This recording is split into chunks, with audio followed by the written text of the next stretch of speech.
the different types of retirement accounts.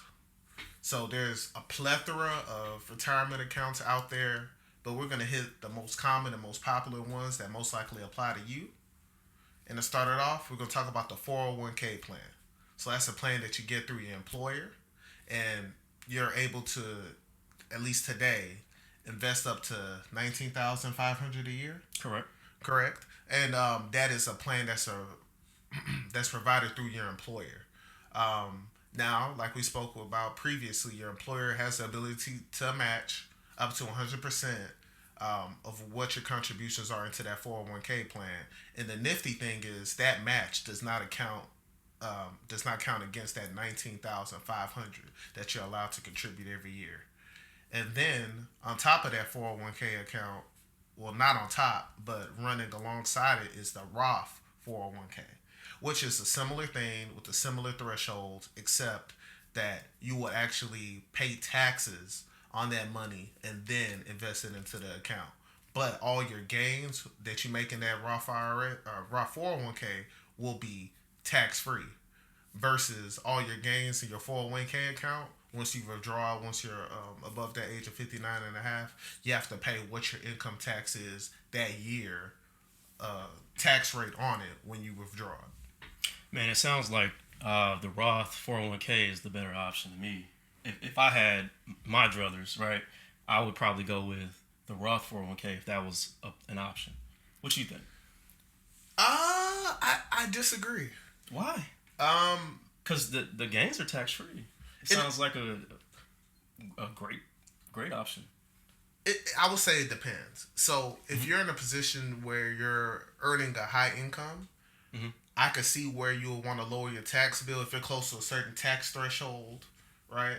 And you want to get below it. You would utilize a traditional 401k to get below that tax threshold and pay less taxes, because the hope is that when you're 59 and a half or 60 or whenever you withdraw from your 401k, you have your life optimized, right? So you don't have a mortgage, you don't have a car note, you don't have a lot of these lingering things that you have when you're younger to pay for, Right. right? And so, and then even after a certain age, you don't even have to pay property taxes here in Texas. So, you just overall have less bills. And then that assumption is you can live off of less.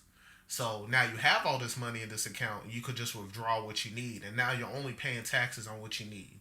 And imagine what your tax rate would be if you only paid taxes on the money you needed to use this year. Yeah, I feel you, but I feel like if I were able to get the taxes out the way during certain years, because my income might increase over time. So if I take the taxes out now, and in the fifth year I make a substantial increase in my salary, then that tax break is going to continue to increase. Is what I'm saying. So taking the tax free on the gains is a greater outcome.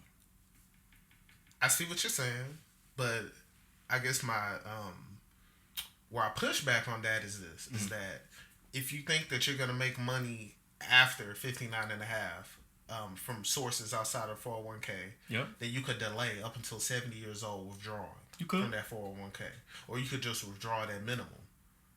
You see what I'm saying? So you can dodge as long as you need to until you get to the point where like all the money you make are investments accounts, so Mm-hmm. you're not taxed until you pull money out, and then that's when you're into the gravy.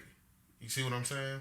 So what I would recommend for somebody that I'm speaking to with the whole trying to lower your tax bill at the end of the year is you have your traditional 401k through your employer, and then you have what's called a Roth IRA, and that's the other tax account. So the Roth IRA is individual retirement account that you can go make at most banks or with Fidelity, Wealthfront. Um, and then with that account, you can contribute something around 6,500 a year 65. tax free gains on that. So you already paid the tax on the money because you're taking out of your own personal bank account to contribute in there, and then all your growth from there is tax free. So that way you have the best of both worlds. I definitely agree. But there's a caveat to that. Mm-hmm. There's an income cap. So the income cap would be $139,000 per year. So if you make over $139,000, you cannot have a Roth IRA. That's the only difference. Well, and then there's a caveat to that caveat. You can go through what's called the back door, and what you can do is you can start a traditional IRA account, contribute that 6,500. Then what you do is that you convert it to the Roth IRA. So you'll have to pay taxes on that 6,500, and then once you convert it, all the growth from there will be tax free, like a regular Roth IRA account. That's a backdoor. Yeah, Man, that's crazy game that you just gave everybody out there. that's a Back major door. key. That's a major key. And those are pretty much the most popular retirement accounts. But just to run through the list of some more that you might hear about, 403b, Yep. right? So that's a retirement account for people who work for nonprofits or, government agencies. Education. So an example is like somebody that works at a state hospital or the federal hospital like the VA, they would get this kind of retirement plan. Then there's a 457B, and that's a pension plan. That's a retirement plan for state and local government workers where it's similar to a 403B. And then one that I really want to hit on is the self-directed IRA. So in that account, you could actually use money that you want to invest for retirement to buy things like property. And that's big because then you get basically tax-free revenue from, a rental property you own. And that could be a good part of your retirement plan. And then the last thing that I want to talk on is the health savings account. Okay. So a health savings account gives you the ability to save money to pay for health-related costs. So that's tax-free health-related costs that you pay for. And then the good thing about that is, like, even if you're a healthy person, you should still save money into that health savings account. It lowers your tax bill. And then by the time you're ready to do something, have a life-changing moment like have a baby, you already have all that money saved. So it's not so much of a burden when that time comes. So, Chris, I'm going to ask a dumb question because I already know the answer. But what's the difference between the health savings account and life insurance?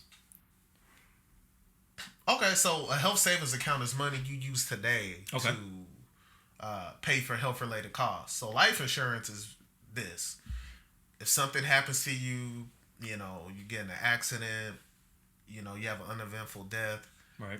Your loved ones will be taken care of. And what I would recommend is this, to keep it simple, is I recommend everybody get a term life insurance plan. Not whole life, because a whole life, at the end of the day, they're trying to tell you has cash value, but it'll take years for you to even break even on that cash value. So you're just paying, I think it's 10 times the amount of a term life plan for a cash value that you may never use. Scrap that, get a term life insurance plan. That'll be way cheaper in the long run, and that'll protect your loved ones from any kind of economic disaster, after an untimely death of yours. So if I'm 18 years old, life insurance policy, I should get that.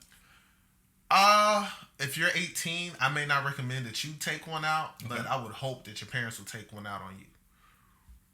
Like, sure. I will take out a term life insurance plan on my 18-year-old. Okay. For sure, I'm doing that. Okay. Yeah. That's a good idea. Some employers take out life insurance policies on their employees. Yeah. I have a life insurance policy through my job that they pay for. Okay, cool. Yeah. So and salary protection as well, where I think it's up to 3 years of my salary is paid out to my loved ones if I have untimely death. That's awesome. That's a great benefit. Yeah, it's huge. So it's all stacked up. Yeah.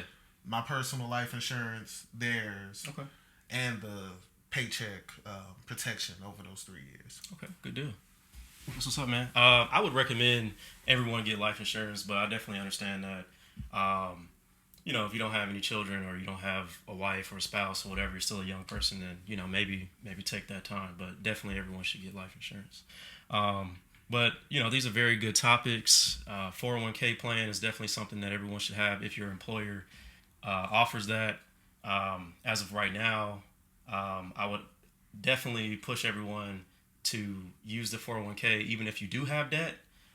But if you have debt, I wouldn't get involved in any other retirement plans like your Roth IRAs or your traditionals, just because you should probably work on the debt reduction portion of that first. But if it's offered, definitely take that every time. Get the match, contribute, get a contribution of at least 4 to 6% of your paycheck before taxes.